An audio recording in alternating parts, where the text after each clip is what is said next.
Hey, it's your buddy Peace and Harmony with you here today. We're focusing in on really the bottom line of what it means to be targeted by an emotional manipulator. Someone who is extreme and intense at emotional manipulation, such as a psychopath. An individual who presents with a lack of conscience, a very strong resistance to pain, a lack of morality and moral obligation, an extreme amount of inattentiveness to others' feelings or a complete disregard and an inability to have empathy with another's feelings, and also because of a profound lack of impulse control and a need to counteract their own sense of boredom, their own sense of restlessness, to counteract their own sense of emptiness.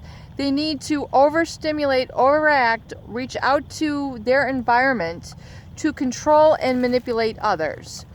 And now these individuals are not just as you might have seen in the movies with, knife-wielding individuals. These are people who are in all walks of life.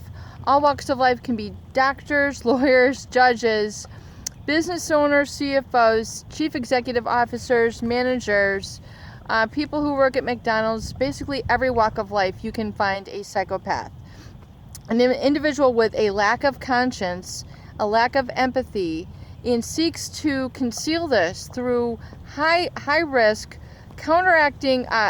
behaviors, which are counteracting their feeling of restlessness, boredom, and really will do this at an expense of others. So the bottom line is that with a psychopathic individual in your environment, their behaviors, there's always going to be somebody else to pay the price. There's somebody always who's going to fall into their seduction, their allure, their hook. They want you to be thinking about them 24/7. They're going to break you down psychologically. They're going to break you down emotionally. They're going to say things. They're trying to interject strange quips, strange things that they say. They're going to get you to try to listen to them when you should be listening to your inner voice.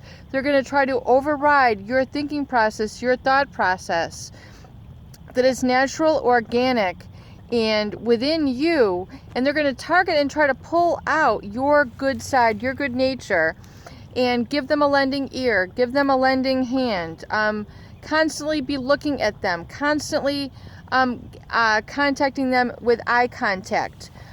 They are going to say things that are going to make you go, huh? Or they're going to do things that make you go, what? They're going to be distractive. They're going to have a charm, but that seems really inappropriate for the circumstance. So there's something that you can't quite discern, but you find it very difficult to pull away from them.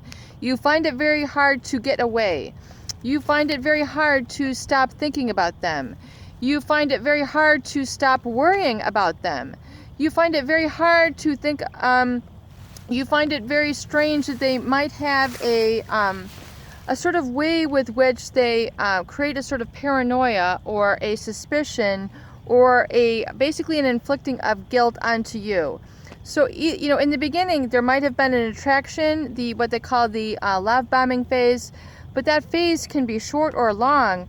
But pretty soon, you're going to begin to understand and notice some very other strange behaviors.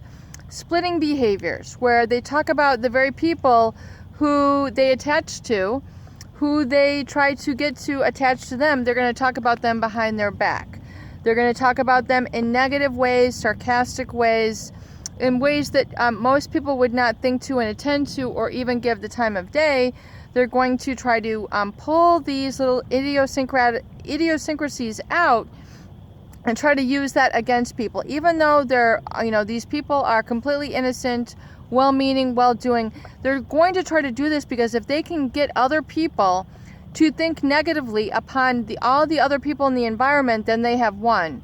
This is their psychological conquering. This is the psychological manifestation. So if they can get control over your perceptions, they can get control over your perceptions of how you feel about other people, about other situations, other philosophies at large, and they're going to try to take control and then break you down. So you might have liked this person and then they're going to talk, and gather up momentum, gather up energy about this, and they're going to pull out certain things, and then next thing you know, they're coloring your perception. So the bottom line is that the psychopath is going to try to overwhelm your own psychological processes. They're going to try to break you down.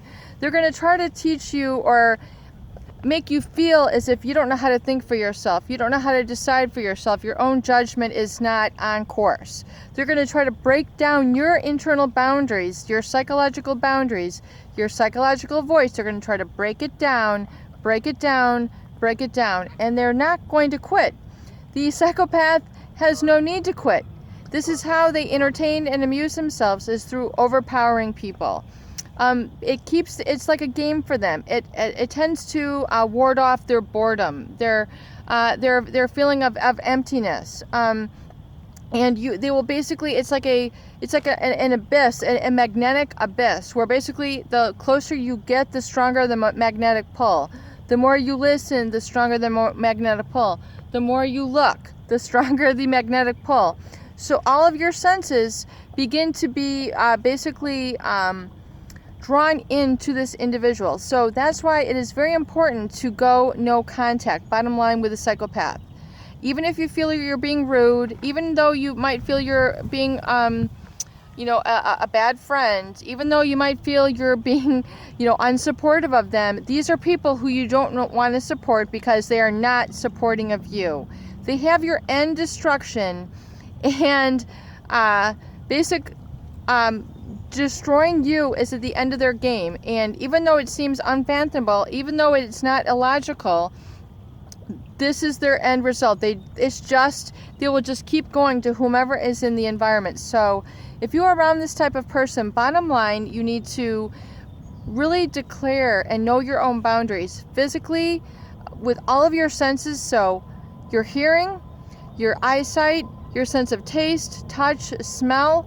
If you find that they're constantly trying to insinuate, and trying to take your senses away, this is a very good sign that you're being targeted by a psychopath.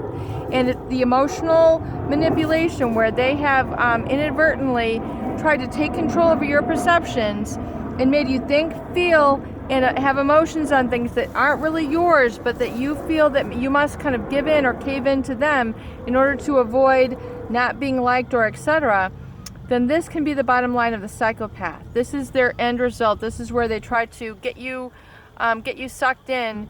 And don't fall for the games. If you've already fallen, it's time to go no contact.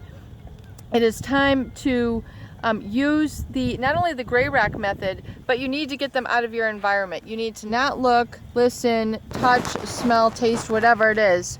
Stay away from the psychopath. Peace and harmony with you here today. I hope these videos do help. Please share and please subscribe for more great tools, videos, discussion, and support. And furthermore, check out more of my tools on how to really get over this very destructive, catastrophic type of personality.